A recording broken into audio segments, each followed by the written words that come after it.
Hello my friend, आज हम इस वीडियो में संपत्ति अंतरण अधिनियम की धारा 54 से लेकर 57 में जो प्रावधान उपबंधित है उसकी चर्चा करें। इस धारा से संबंधित दो प्रकार के सवाल बनते हैं। एक, विक्रय क्या है और विक्रय के आवश्यक तत्व क्या है, what is sale and what is the essential element of sale. और जो दूसरा क्वेश्चन है वो बनता है कि विक्रय क्या है, विक्रय कैसे किया जाता है, यानी mode of sale, and right and duties of seller and buyer. जो क्रेता और विक्रेता है उसके अधिकार एवं दायित्व क्या है। ये जो क्वेश्चन है वो हमारी विधि की परीक्षाओं में अक्सर पूछे जाते हैं, चाहे विश्वविद्यालय द्वारा आयोजित एलएलबी की परीक्षा हो या कमीशन के द्वारा आयोजित पीसीएसजे की परीक्षा हो। इस दोनों सवाल को हम दो अलग अलग लेक्चर में कंप्लीट करेंगे। आज इस पहले लेक्चर में हम इस प्रश्न का उत्तर देंगे कि विक्रय क्या है और विक्रय का आवश्यक तत्व क्या है। इसको समझने के लिए मूलतः इसमें हम तीन बातों पर चर्चा करेंगे। पहला, इसका प्रोविजन, दूसरा डिफिनेशन ऑफ सेल, विक्रय की परिभाषा क्या है, और इसेंशियल एलिमेंट ऑफ सेल। तीन बात। इसका जो प्रोविजन है संपत्ति अंतरण अधिनियम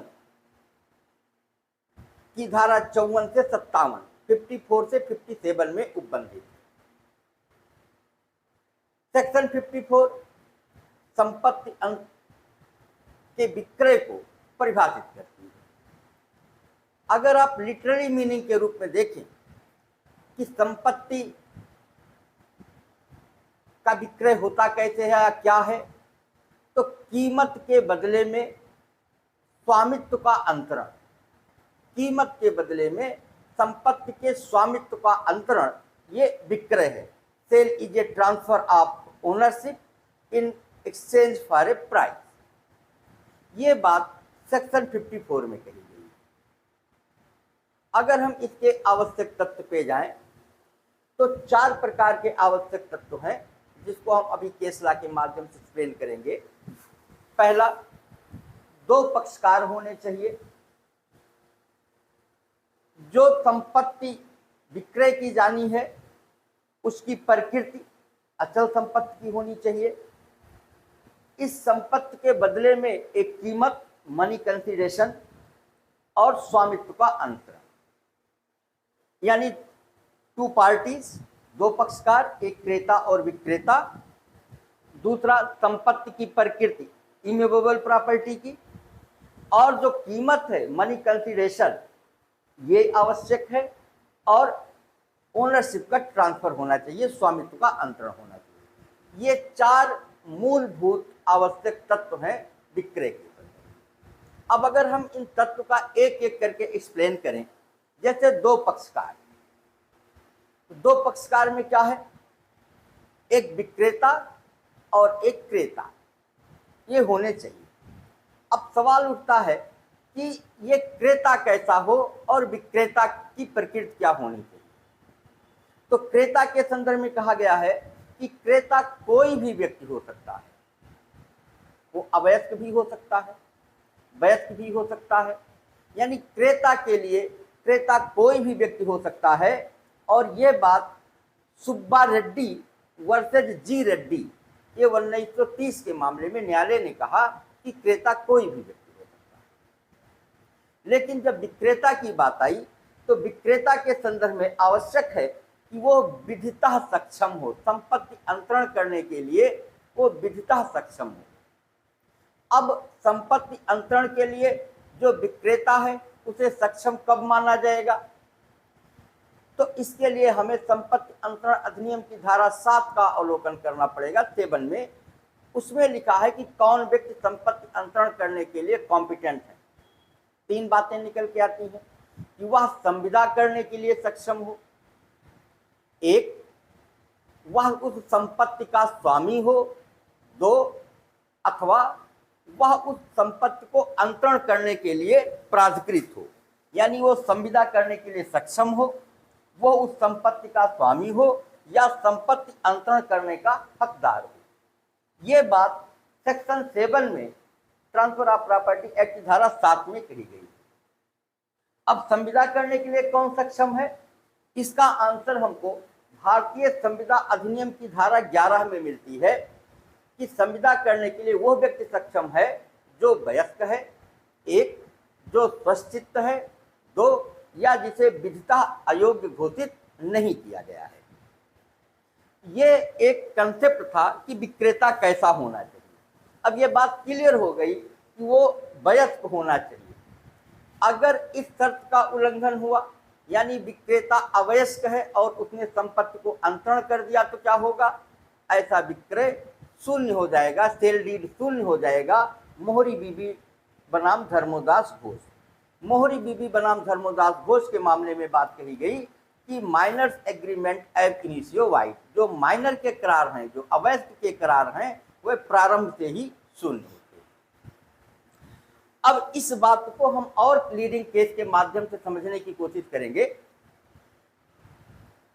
अब अगर विक्रेता सपोज करिए कि अशिक्षित महिला है, तो क्या होगा। तो एक केस हुआ था, आप नोटिस में रखिए, Lavania Singh versus Tapoi Singh, AIR 2003 Orissa. Lavania Singh versus Tapoi Singh, AIR 2003 Orissa. इस मामले में न्यायालय ने कहा कि अशिक्षित महिला द्वारा किया गया विक्रय करार विधिमान्य यदि विक्रय विलेख महिला को पढ़कर सुना दिया गया हो अथवा उसने विक्रय विलेख की अंतर वस्तु को स्वीकार करके उस पर हस्तलेख, हस्ताक्षर या अंगूठा लगा दिया है, तो ऐसा विक्रय विलेख वो विधिमान्य होगा। महिला का अशिक्षित होना महत्वहीन। इसी प्रकार से एक लीडिंग केस और था, नूरुद्दीन उभय राजू बीबी, नूरुद्दीन बनाम उभय राजू बीबी, 1998 केरल, AIR 1998 केरल। इस मामले में न्यायालय ने कहा यदि नेत्रहीन यानी अंधा व्यक्ति और बहरा व्यक्ति दोनों है और उसके द्वारा यदि कोई विक्रय किया गया, तो वह विक्रय करार भी विधिमान्य होगा यदि वह स्वचित्त है तथा विक्रय विलेख की प्रकृति एवं उसके जो कंटेंट है, उसकी जो अंतर्वस्तुएं हैं, उसको वो समझ लिया है, यानी उसकी कंटेंट को, उसकी विषय वस्तु को समझने में सामर्थ्य है और वह स्वचित्त है, तो उसका अंधापन होना या उसका बहरा होना वो मतलब की चीज नहीं है और उसके द्वारा किया गया विक्रय विलेख भी ये विधिमान्य होगा, इन्फोर्सेबल होगा। नूरुद्दीन वर्सेस उभय राजू बीबी, AIR 1998 स्टेट ऑफ केरला। इसी प्रकार से अगर कोई इडियट है, मंद बुद्धि का व्यक्ति है, तो उसके द्वारा अगर किया गया कोई करार है या उसके बिहाफ पे उसके किसी रिलेटिव के द्वारा किया गया करार है, तो वो विधिमान्य नहीं है। एक लीडिंग केस था, अंगूरी देवी एंड अदर्स बनाम Dalbir Singh and others, Angoori Devi and others बनाम Dalbir Singh and others, AIR 2019 का ये केस है। इसमें एक जो व्यक्ति होता है वो थोड़ा सा मंद बुद्धि का होता है, अपने मामा के यहाँ वो रहता है, उसका वो इलाज कराता है मामा, लेकिन इसी बीच उस मंद बुद्धि की प्रॉपर्टी को वो दान कर देता है। तो बाद में जब न्यायालय में मामला पहुंचा तो न्यायालय ने कहा कि ये जो दान विलेख है ये एक तरीके से शून्य है, क्योंकि उसने असम्यक असर का प्रभाव का लाभ लिया और ये चीजें जो है वो इन्फोर्सेबल नहीं, शून्य करनी। इसी प्रकार से एक और बहुत महत्वपूर्ण लीडिंग केस था, M S Bhavani and others versus M S Raghunandan, AIR 2020। M S Bhavani and others versus M S Raghunandan, AIR 2020। इस मामले में भी ये कॉम्पिटेंट पार्टी के संदर्भ में निर्णय न्यायालय ने दिया है। इस मामले में एक पति होता है, वो अपनी पत्नी को अपनी एक संपत्ति होती है उसको वसीयत कर देता है। पति की मृत्यु के बाद पत्नी उस वसीयत के आधार पे उस संपत्ति की एब्सोल्यूट ओनर हो जाती है, संपत्ति की स्वामिनी हो जाती है, और बाद में वो उस संपत्ति को अपने दामाद को बेच देती है। जो पुत्र होता है, उसका जो बेटा होता है, वो उस विक्रय संविदा को अपास्त करने के लिए बाद लाता है।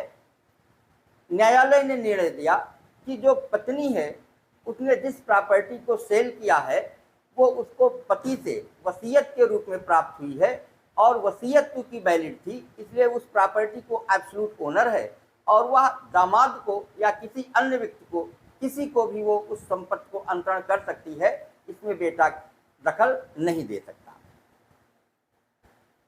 एक केस और था, महत्वपूर्ण केस है, रतनबाई वर्सेज बसंतबाई, AIR 2008।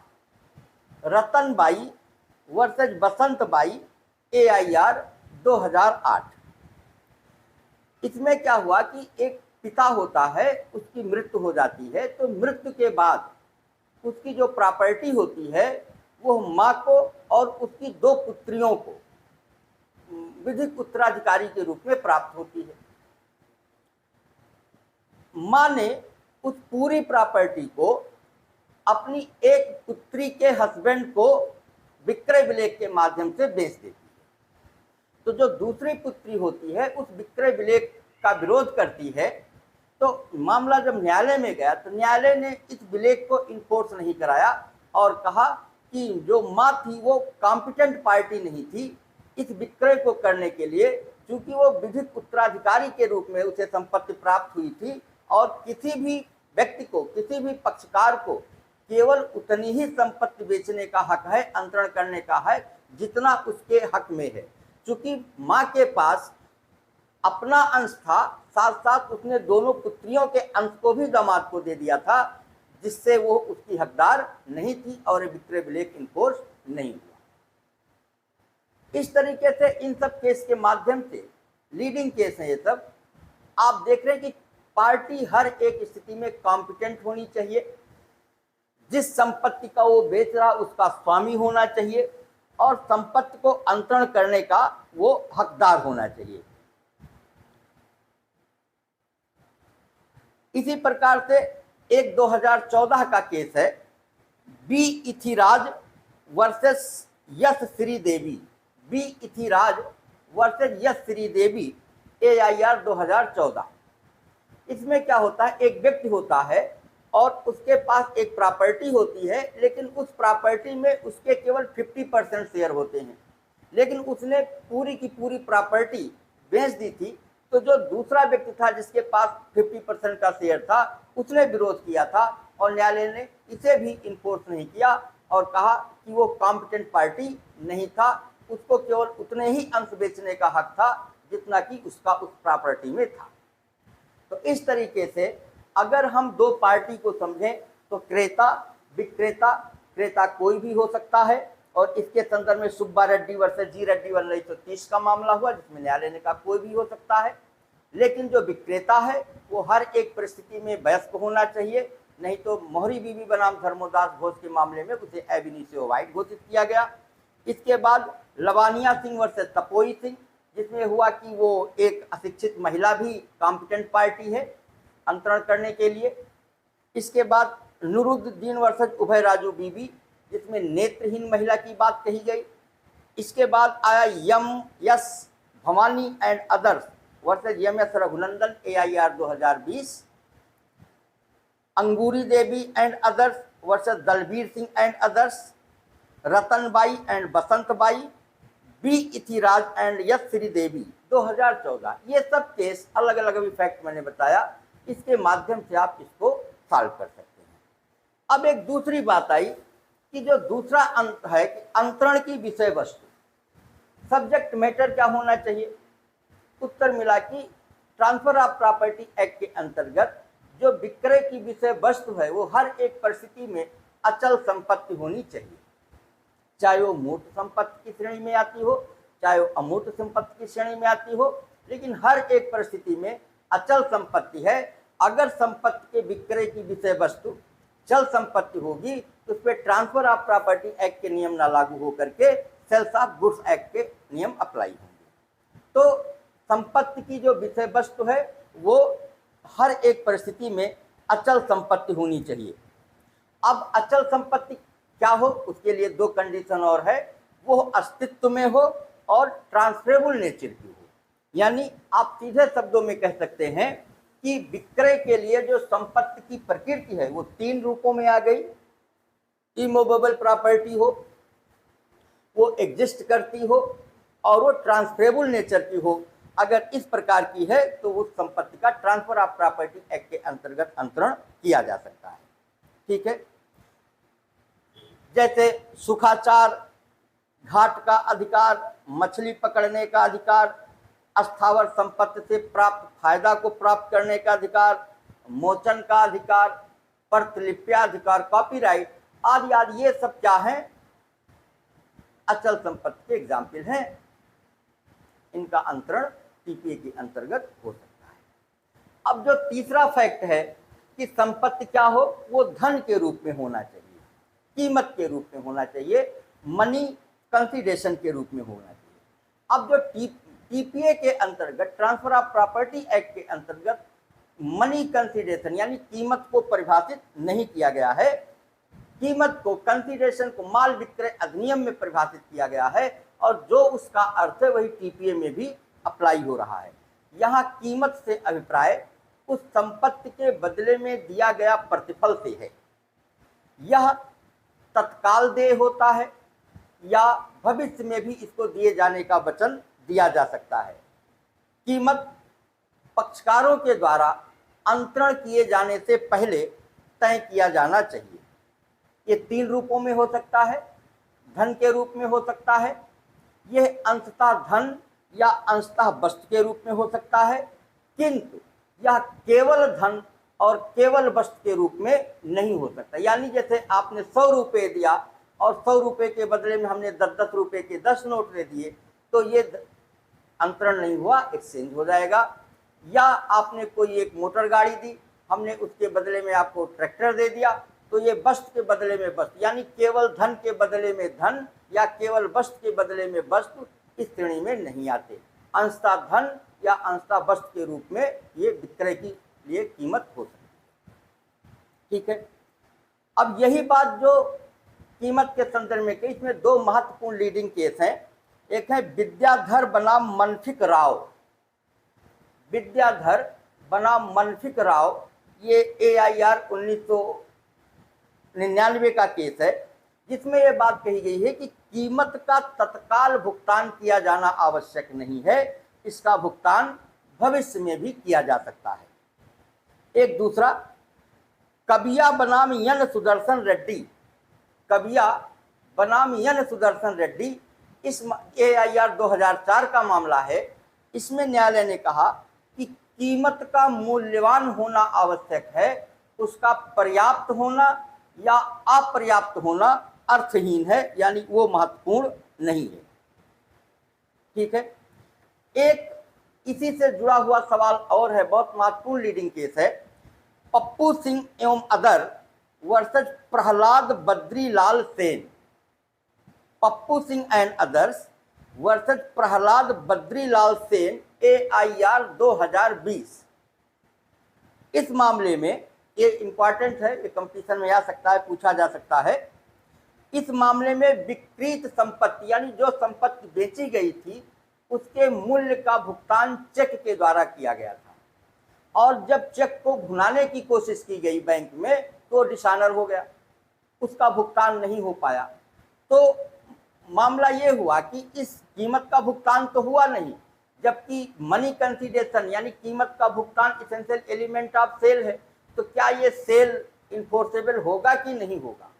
तो न्यायालय ने कहा कि ऐसी परिस्थितियों में अगर सेल डीड में इस बात का उल्लेख हो कि यदि कीमत का भुगतान नहीं हुआ तो सेल डीड निरस्त समझा जाए, तब तो ये निरस्त हो जाएगा। लेकिन अगर इस प्रकार का उल्लेख नहीं है तो विक्रय सेल जो है वो विक्रय की जो संविदा है, सेल डीड जो है वो इन्फोर्सेबल होगा, किंतु भुगतान न होने के कारण जो उसके प्रोविजन है नेगोशिएबल एक्ट के अंतर्गत वो व्यक्ति दोषी होगा और उसको दूसरे माध्यम से भुगतान करना होगा।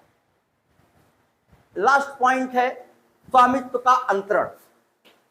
दो अंतरण होते हैं, स्वामित्व का अंतरण और हित का अंतरण। जो हित का अंतरण है वो मार्गेज में है, लीज में है, लेकिन जो स्वामित्व का अंतरण है वो सेल के लिए आवश्यक है। यहां संपत्ति के स्वामित्व का अंतरण होना आवश्यक है। विक्रय पूर्ण होने पर अगर विक्रय की संविदा कंप्लीट हो गई, सारे एसेंशियल एलिमेंट फुलफिल हो गए, तो विक्रेता से क्रेता को अंतरित हो जाता है इमीडिएट। यानी जो स्वामित्व का अंतरण वो क्रेता के पास विक्रय पूर्ण होने के तत्काल बाद प्राप्त हो जाता है, उसको अंतरित हो जाता है। यह अंतरण स्वैच्छिक एवं विधिमान्य होना चाहिए। बस इतनी सी केवल बात है कि जो अंतरण है वो स्वैच्छिक हो और विधिमान्य हो, तो जो विक्रेता का स्वामित्व है वो पूर्ण होते ही क्रेता में निहित हो जाता है। और यही बात हमीद वर्सेस कन्हैया AIR 2004 के मामले में न्यायालय ने कहा कि संपत्ति के स्वामी की सहमति के बिना किया गया विक्रय ये शून्य किए जाने योग्य है। शून्य किए जाने योग्य है यानी कि विधिमान्य नहीं था। लेकिन यदि ये विधिमान्य होता तो स्वामित्व का अंतरण इमीडिएट क्रेता में निहित हो जाता।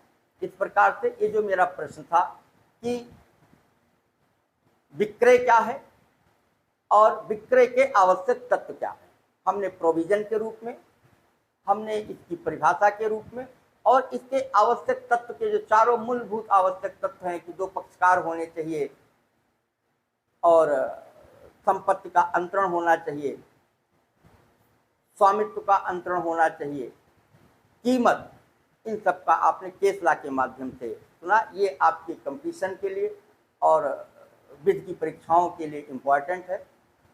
ये वीडियो आपको कैसे लगा? अगर इसमें कोई सुझाव होगा तो आप कमेंट बॉक्स में जरूर। Thank you.